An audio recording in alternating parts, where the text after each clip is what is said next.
या गोंधळामुळे मी बी गोंधळून गेलो.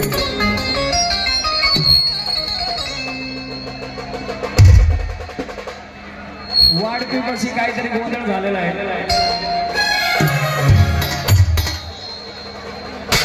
पिंटू कसके कोण आहे तिथं सगळ्यांनी जायचंय. वाढपीवाल्यांपाशी जायचंय सगळ्यांनी. जो कोणी कार्यकर्ते आहेत वाढपीवाल्यांपाशी जायचंय. काहीतरी छोटस भांडण झालंय. सगळ्यांनी जायचं तिथे.